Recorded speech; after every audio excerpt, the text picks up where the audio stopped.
ఇలా ముచ్చట ఏందయ్యా అంటే తెలంగాణ రాష్ట్రంలో కల్వకుంట్ల కవిత గారు నిన్న ప్రెస్ మీట్ పెట్టినాక చాలా విషయాలు మాట్లాడారు. నేను ఈవినింగ్ చెప్పిన. సో ఇలా మెయిన్ పేపర్లో దాదాపు అన్ని పేపర్లో ఎక్సెప్ట్ నమస్తే తెలంగాణ తప్ప సో మిగతా అన్ని పేపర్లో మన అక్క మాట్లాడిన మాటలే హైలైట్గా ఉన్నాయి. ఈవెన్ రేవంత్ రెడ్డి కూడా కొన్ని పత్రికలు పక్కన పెట్టినాయి. ఎందుకంటే బీఆర్ఎస్ పార్టీకి డ్యామేజ్ చేయడానికి నమస్తే తెలంగాణ తప్ప మిగతా దాదాపు నమస్తే తెలంగాణ ఇంకోటి తెలంగాణ ఈ రెండు పత్రికలు తప్ప తెలంగాణ రాష్ట్రాలు అన్నీ కూడా రేవంత్ రెడ్డి గారి ఆస్థాన మీడియాలో భాగమే. సో అందులో ప్రధానంగా చెప్పవలసింది వెలుగు, అదే రకంగా ఈనాడు, ఆంధ్రజ్యోతి, దిశ, శరణార్థి. ఇవన్నీ పత్రికలకు కావాల్సింది కేసీఆర్ నాశనం, తెలంగాణ నాశనం, లేదంటే బీఆర్ఎస్ పార్టీ నాశనం కావాలి. సో అందులో భాగంగా ఆ పత్రికలన్నీ రేవంత్ రెడ్డిని లేపి లేపి రాస్తూ బీఆర్ఎస్ పార్టీ యొక్క నాయకత్వాన్ని ప్రజల లోపల చిరతనం చేసేలాగా ప్రయత్నాలు చేస్తూ ఉంటాయి. మరి అందులో భాగంగా కల్వకుంట్ల కవిత గారు రేవంత్ రెడ్డి వదిలిన బాణమై బీఆర్ఎస్ పార్టీకి అలా గుచ్చుకుంటాం. సో ఆ సందర్భంగా వీళ్ళందరూ సెలబ్రేషన్ చేసుకుంటాం. ఇంకా రాబోయే 5-6 రోజుల వరకు ఇది మెయిన్ పేపర్లు కూడా కనిపిస్తుంది. తద్వారా రేవంత్ రెడ్డి స్థానిక ఎలక్షన్లో చాలా బిజీ అయిపోతారు. ఇక కాళేశ్వరం కమిషన్, హరీష్ రావు గారి హాట్ కామెంట్స్, దుమ్ము దులిపిన ముచ్చట్లన్నీ పేపర్లకు వెళ్ళి రాకుండా ప్రజలందరినీ కవిత వైపు డైవర్ట్ చేసిన రేవంత్ అన్న గారు మరి నిన్న కల్వకుంట్ల కవిత గారు ఒక వాక్యాలు చేశారు. తెలంగాణ రాష్ట్రంలో నాయన రామన్న ఇద్దరు జర జాగ్రత్తగా ఉండరు నాయన అంటారు అక్క.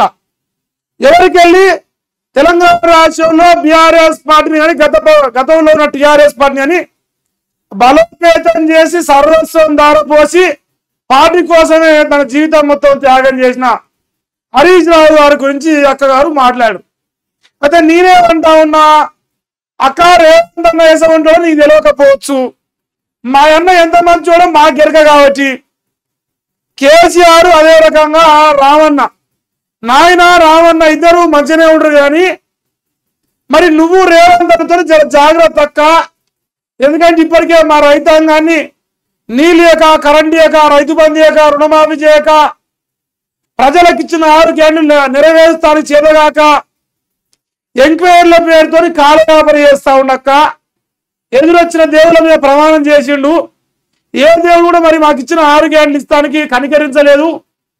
అటువంటి నీచ రాజకీయ చరిత్ర మా రేవంత్ అన్నకు ఉన్నది కాబట్టి సో దయచేసి మా రేవంత్ అన్నతో నువ్వు జాగ్రత్త అక్కచ్చారని ఎవరు నేను చెప్తా ఉన్నాయా నా ఉద్దేశం. ఇక వార్త ఒకసారి ఒక్కొక్కటి కంపేర్ చేద్దాం. ఈ వార్తను ఎవరెవరు ఎట్లా రాసినా చూద్దాం. నాన్న రామన్న జర భద్రంగా ఉండాలట. హరీషు సంతోష్ నుంచి పార్టీని కాపాడండి నాన్న అంటుంది. బీఆర్ఎస్ ను హస్తగతం చేసుకునే కుట్ర జరుగుతా ఉంది అంటుంది. కేసీఆర్ కుటుంబాన్ని చీల్చే ప్లాన్ చేస్తున్నారు. హరీష్ రావు రేవంత్ కాళ్ళు మొక్కిండు. అప్పటి నుంచే కుట్రలు మొదలైనాయి నాయన. కేటీఆర్ ఓటమికి 60 లక్షలు పంపిన హరీష్, కామారెడ్డిలో కేసీఆర్ ఓడించింది ఆయనే. సంతోష్ రావు ధనదాహానికి హద్దు లేదు. దళిత యువకులపై దాడి వెనుక సంతోష్ ఉన్నాడు. పోచంపల్లి శ్రీనివాస్ రెడ్డి సంతోష్ బినామీ, గ్రీన్ ఛాలెంజ్ పేరుతో ఫారెస్ట్ దోపిడీ, ఫోన్ టాపింగ్ వెనుక హరీష్, సంతోష్, ఎమ్మెల్సీ కవిత సంచలనమైన వాక్యాలు. సో ఇదంతా కల్వకుంట్ల కవిత గారు నిన్న ప్రెస్ మీట్ పెట్టి హరీష్ రావు గారి మీద ఎన్ని అభాండాలు ఎంతవరకు బట్టగా సిమ్మేయాలో అంతకు 2 నిందలు ఎక్కువనే వేసింది అక్క. ఈ సంతోష్ రావు అంటాడు పెద్ద ఎవడు దేకడు, కానీ ₹1 సంబంధం లేనుడు, ఆయనతో మనకు సంబంధం లేదు. కానీ హరీష్ రావు గారి విషయంలో నేను ఒకటి చెప్తా అక్క. నిన్న నుంచి గత 3 రోజుల నుంచి నేను ప్రజలు అడుగుతా ఉన్నా. సో దాదాపుగా 95% మంది ప్రజలు ఏమంటారంటే హరీష్ రావు గారి పైన ఆరోపణలు చేస్తున్న కల్వకుంట్ల కవిత గారు మీ నాయన కల్వకుంట్ల చంద్రశేఖర్ రావు గారి తర్వాత బీఆర్ఎస్ పార్టీలో బాబు తర్వాత బాబు స్థాయిలో తెలంగాణ రాష్ట్రంలో బీఆర్ఎస్ పార్టీ నాయకుడు హరీష్ రావు గారు ఉన్నారు. సో హరీష్ రావు గారి పైన నిందలు వేయడం అంటే ఏ రకంగా ఉందంటే ఆకాశం పైన ఉమ్మేసినట్టుగా ఉన్నది అక్క. ఆకాశం పైన ఉమ్మేస్తే ఏమవుతుంది అక్క? మన పైనే పడుతుంది. సో ఏదైతే హరీష్ రావు గారి పైన మనం ప్రతిరోజు ఆరోపణలు చేసినామో, హరీష్ రావు గారిని బదనాం చేసి నాయనను అన్నను ప్రొటెక్ట్ చేస్తున్నట్టుగా నాయన నోరు అన్న నోరు మూపించి హరీష్ రావు గారి టార్గెట్ ఏదైతే రాజకీయం చేస్తావునో దాన్ని ప్రజలందరూ గమనిస్తారు. మీ పార్టీకి కానీ మరి మీ ప్రభుత్వానికి కానీ మీ ప్రభుత్వం రావడానికి కానీ ఉన్న అవకాశాలని తమరు తొక్కి పెడతావు అనే విషయాన్ని గమనిస్తారు. తద్వారా రేవంత్ రెడ్డికి బెనిఫిట్ చేసి రేవంత్ రెడ్డి కాదు మంత్రి పదవిలో ఎమ్మెల్సీలో ఎమ్మెల్యేలో ఏదో పట్టుకొచ్చుకునే ప్రయత్నం తప్ప ఏ మాత్రం కూడా ఇందులో చిత్తశుద్ధి లేని ప్రజలు అంటారు అక్క. ఎందుకంటే గత 20 నెలలుగా మేము చూస్తా ఉన్నాం హరీష్ రావు గారు కాంగ్రెస్ పార్టీ ప్రభుత్వం పైన అంటగా సర్వస్వం దారిపోసి కాళ్ళ గజ్జాలు కట్టుకొని ఊరూరు తిరుగుతూ ప్రభుత్వ వైఫల్యాల పైన ప్రశ్నిస్తా ఉండక్క. మనమేమో ఢిల్లీలో లిక్కర్ దందాలు చేసుకుంటూ బిజీ అయినాం. మన నాయన ఫామ్ హౌస్ లో ఉన్నాడు. మన అన్న జిల్లాలో పంచాయతీ జోరు నడుస్తూ ఉంటే తెలంగాణ రాష్ట్ర కోసం సర్వస్వం దారపోసి బీఆర్ఎస్ పార్టీ ప్రజల్లోకి తీసుకెళ్ళడానికి ప్రజల పక్షాన ప్రభుత్వాన్ని ప్రశ్నించడానికి పనిచేసిన వ్యక్తి పైన మనం ఆరోపణలు చేస్తా ఉన్నాం. కాబట్టి మనల్ని పెద్ద ఎవరు దేక్తలేరు అక్క. సో నేను ఫైనల్ గా ఏం చెప్పొస్తుంటే నువ్వు ఇది కాదు ఇంకో 100 చేయి, ఇంకో 100 ఆరోపణలు చేసిన తెలంగాణ రాష్ట్రం నేను నమ్మే పసలు లేవు. విషయం ఏంటంటే ఆకాశం పైన ఉమ్మేస్తే మన పైన పడుతుంది. కల్వకుంట్ల కవిత గారు రేవంత్ రెడ్డి గారు వదిలిన బాణము ఎడికోర్ ఇన్ఫ్రాస్ట్రక్చర్ లో మనకు దందాలు ఎందుకున్నాయి, ఎడికోర్ ఇన్ఫ్రాస్ట్రక్చర్ కోసమా మరి ఇక రేవంత్ రెడ్డి మెప్పు కోసమా పదవుల కోసమా కాంగ్రెస్ పార్టీ మెప్పు కోసమా ప్రజల లోపల బీఆర్ఎస్ పార్టీకి వస్తున్న ప్రేమానురాగాలను తట్టుకోలేక బీఆర్ఎస్ పార్టీ నాశనానికి పనిచేస్తున్న నాయనే నా దేవుడు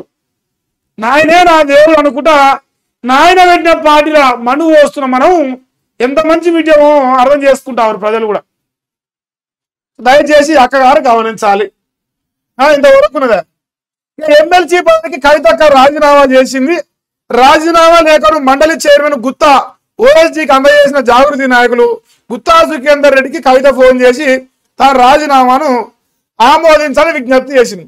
మన చింతపండు మల్లయ్య గారికి ఇలా ఫుల్ కడుపు నిండిపోయింది. ఇలా కడుపు చల్లబడొచ్చు సన్నాసికి ఫుల్ పైసలు ఇవ్వాలి యూట్యూబ్ లో. ఇగో ఈయన హరీష్ రావే కుట్రదారు, వాళ్ళ టార్గెట్ హరీష్ రావు. కాంగ్రెస్ ఇది రేవంత్ రెడ్డి గారి యొక్క వెలుగు. రేవంత్ రెడ్డి వెలుగు ఏం చేస్తే రేవంత్ రెడ్డి వెలిగిస్తుంది, తెలంగాణ చీకట్లకి నడుతుంది. తెలంగాణ రాష్ట్రంలో 6 గ్యారెంటీల పైన ప్రశ్నిస్తూ ప్రధానంగా కాళేశ్వరం పేరుతోని తెలంగాణకు నీళ్ల విషయంలో జరుగుతున్న అన్యాయాన్ని రాష్ట్ర ప్రజలకు తెలియజేస్తూ కాంగ్రెస్ ప్రభుత్వాన్ని నిద్ర పడనీయకుండా పని చేపిస్తా ఉంది. కాబట్టి వాళ్ళ టార్గెట్ హరీష్ రావు. కాబట్టి హరీష్ రావే కుట్రదారు, హరీష్ రావే అవినీతిపడు, హరీష్ రావే అంతా చేసిండు అని మందితో చెప్పిస్తామని నమ్మం కదా. సొంత పార్టీల నాయకురాలతో చెప్పిస్తాడు, కొని పడేసి నీకు అవసరం అయితే ఎవరి పైసలా పదవులా ఏదా మనది. సో కల్వకుంట్ల కవితక్క గారు అంతా హరీష్ రావే కుట్రదారు, మా అన్న సొక్కమైన సుతపూస అని చెప్పేసి డిసైడ్ చేసింది. మరి ప్రజలుగా మీరు నమ్ముతారా లేదా చెప్పు. ఇక ఇంకొక ఆయన రేవంత్ జ్యోతి, తెలంగాణకు చీకటి రేవంత్ జ్యోతి.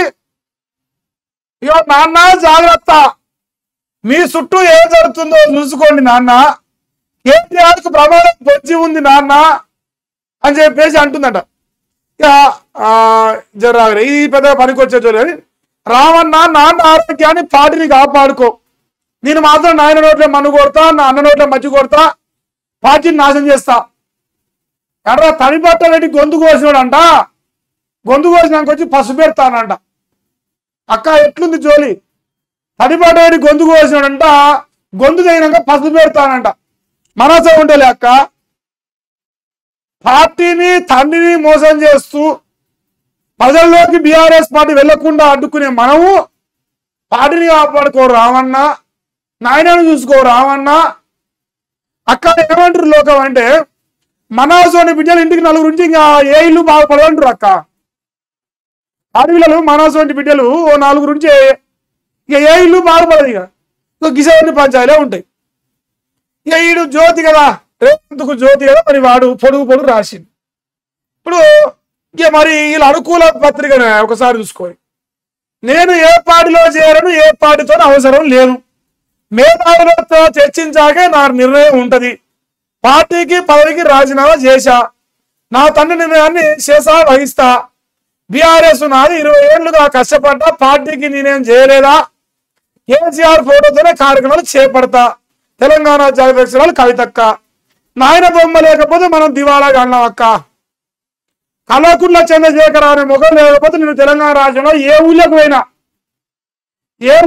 నేను గుర్తుపడతా వాస్తవానికి.